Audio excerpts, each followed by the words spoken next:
तो दोस्तों कैसे हो। उम्मीद करता हूँ सारे लोग बढ़िया होंगे। आज हम लोग पढ़ने वाले हैं कूलाम्स लॉ। फिजिक्स में आज का हमारा नया टॉपिक है कूलाम्स लॉ। कूलाम्स लॉ के बारे में पढ़ने वाले हैं। कूलाम्स लॉ होता क्या है इसके बारे में पढ़ने वाले हैं और इसका निगमन करने वाले हैं। ठीक है ना। कूलाम्स लॉ समझो ध्यान से। सबसे पहले हम लोग समझने वाले हैं कि कूलाम्स लॉ की खोज कब हुई थी। कूलाम की खोज कब हुई थी सबसे पहले हम लोग वो पढ़ने वाले हैं कि कूलाम आया कहाँ से, किस सन में आया और किसने इसकी खोज की थी। सबसे पहली बात समझने वाले हैं, ध्यान से समझिए।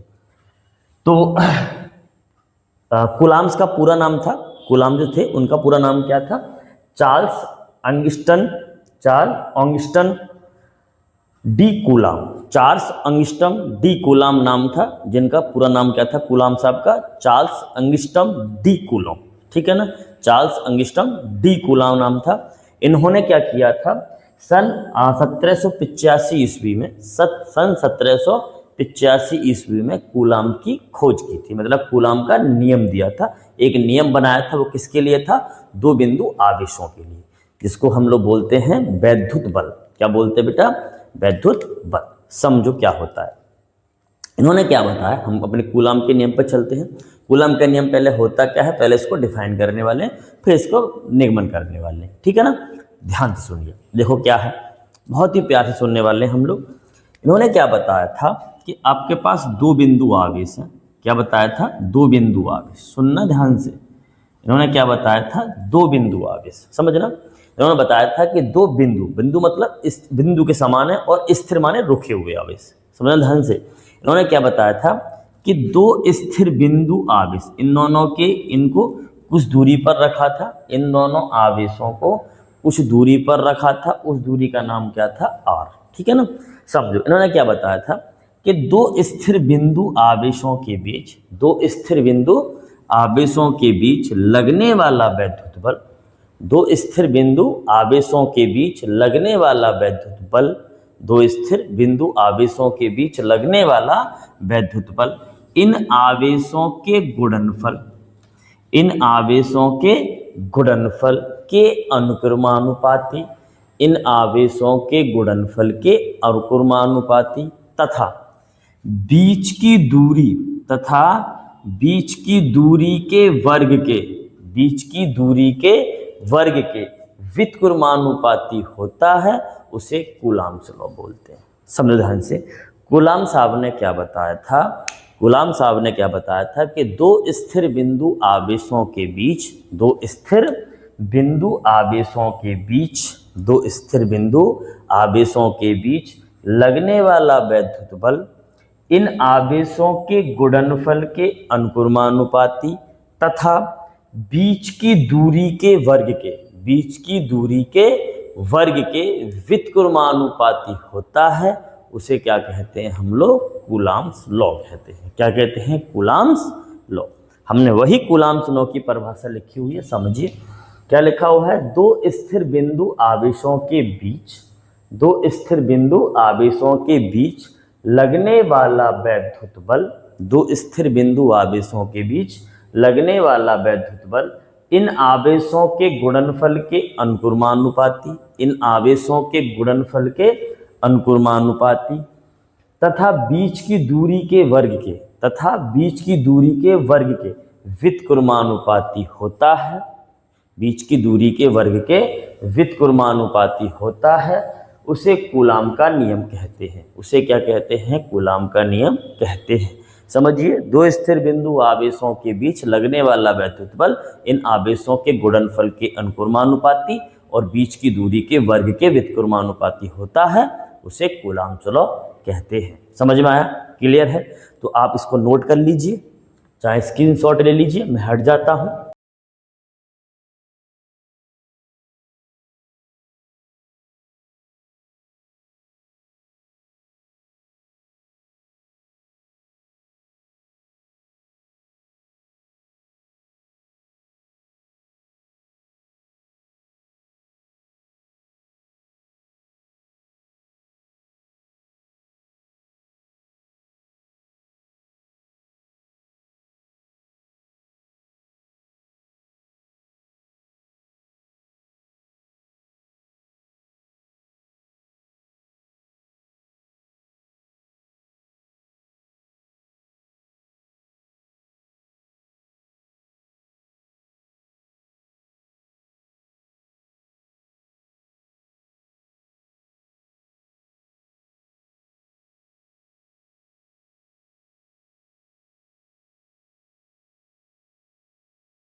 तो क्या पढ़ने वाले हैं, इस एप्सिलॉन नॉट का मात्रक और विमा हम पढ़ने वाले, ध्यान से सुनना।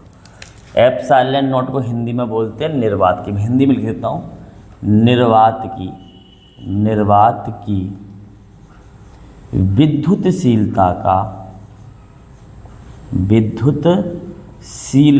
का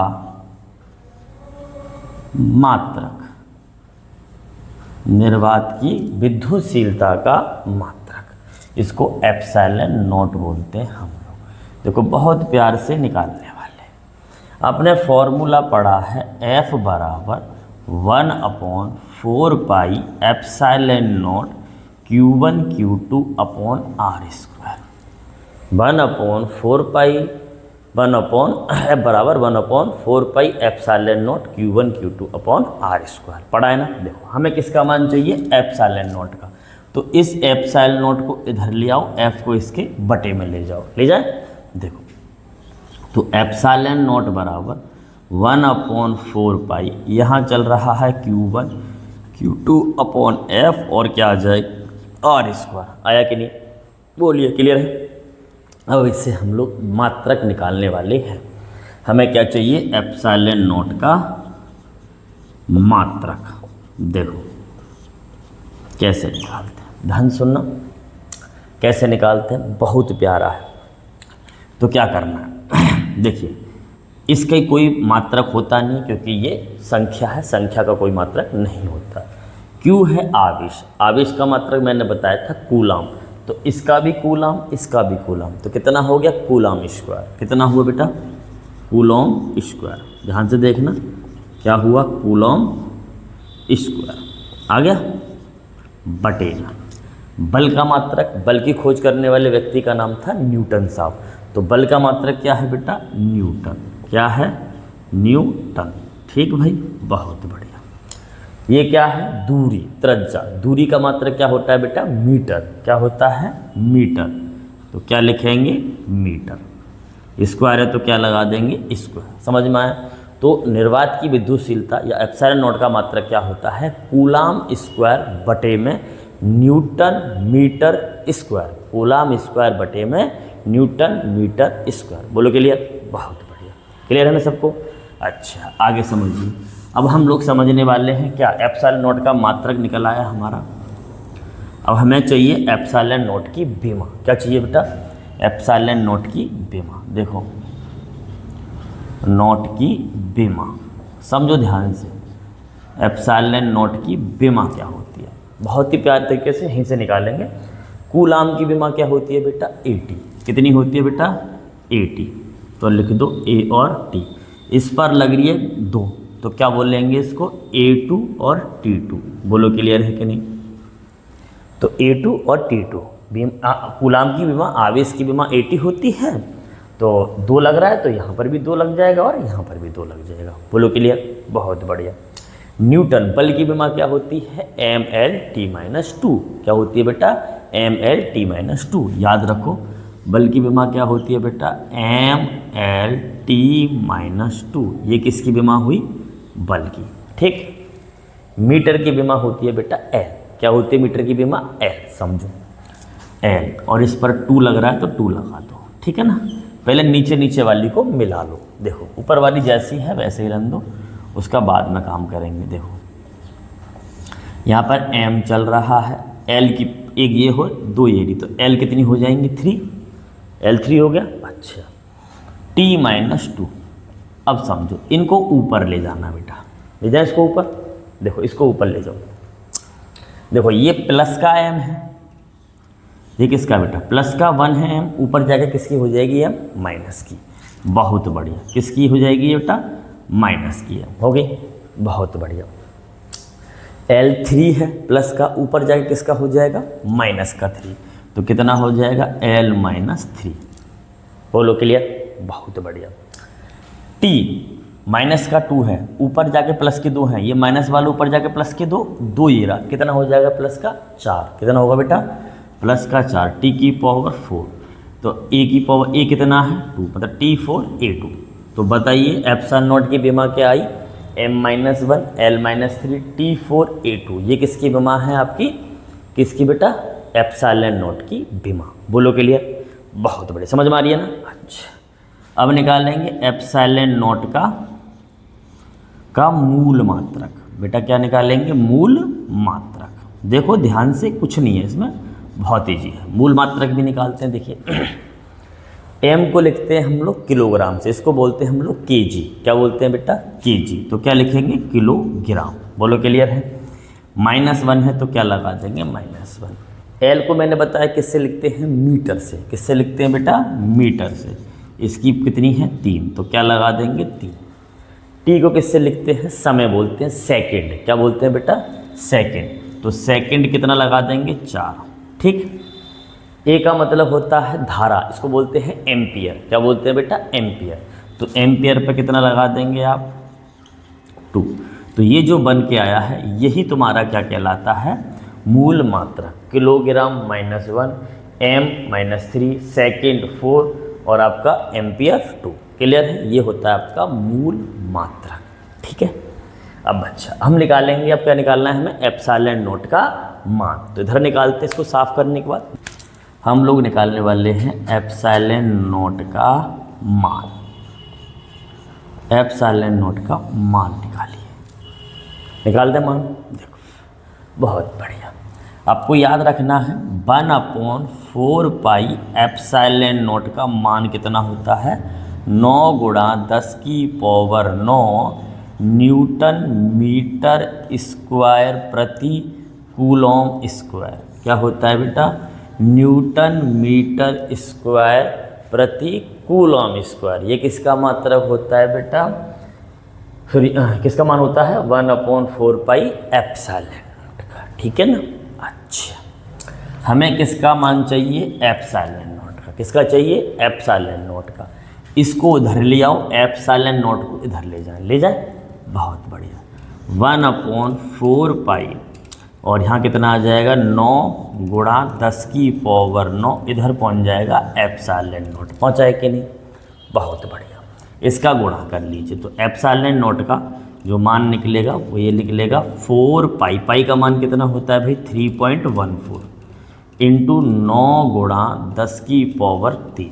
तो पाई का मान कितना है बेटा? 3.14। क्लियर है। जब इनको आप सॉल्व कर लोगे, गुणा कर लोगे अब आराम से, तो इसका गुणा करके मान आएगा 8.85 into 10⁻⁻12 coulomb square newton metre square. तो ये किसका मान मिला बेटा? एप्सिलॉन नॉट का। 2 है बेटा। हैं किसका मान मिलेगा? एप्सिलॉन नॉट का मान। समझ में आई बात? बोलो क्लियर है यहाँ तक? किसी को दिक्कत? कूलाम्स का लॉ समझ में आया कि नहीं? किसी को किसी में डाउट हो तो बताइए। उम्मीद करता हूँ सबको समझ में आया होगा कूलाम्स लॉ क्या है ना। समझ में आया हो तो कमेंट्स करें, लाइक करें, ज़रूर मेरे को बताएं कि कैसा लगा कूलाम्स लॉ, है ना। और अगर आपको समझ में आ रहा हो तो बहुत बहुत धन्यवाद। आज हमने कूलाम्स लॉ के बारे में पूरा पढ़ लिया है डिटेल में, है ना। तो आज के लिए इतने रखते हैं। अगर आपको अच्छा लगे तो लाइक और सब्सक्राइब दबा के करवाएं और लोगों को शेयर बहुत ज़रूर करें। ठीक है ना। तो बहुत बहुत धन्यवाद।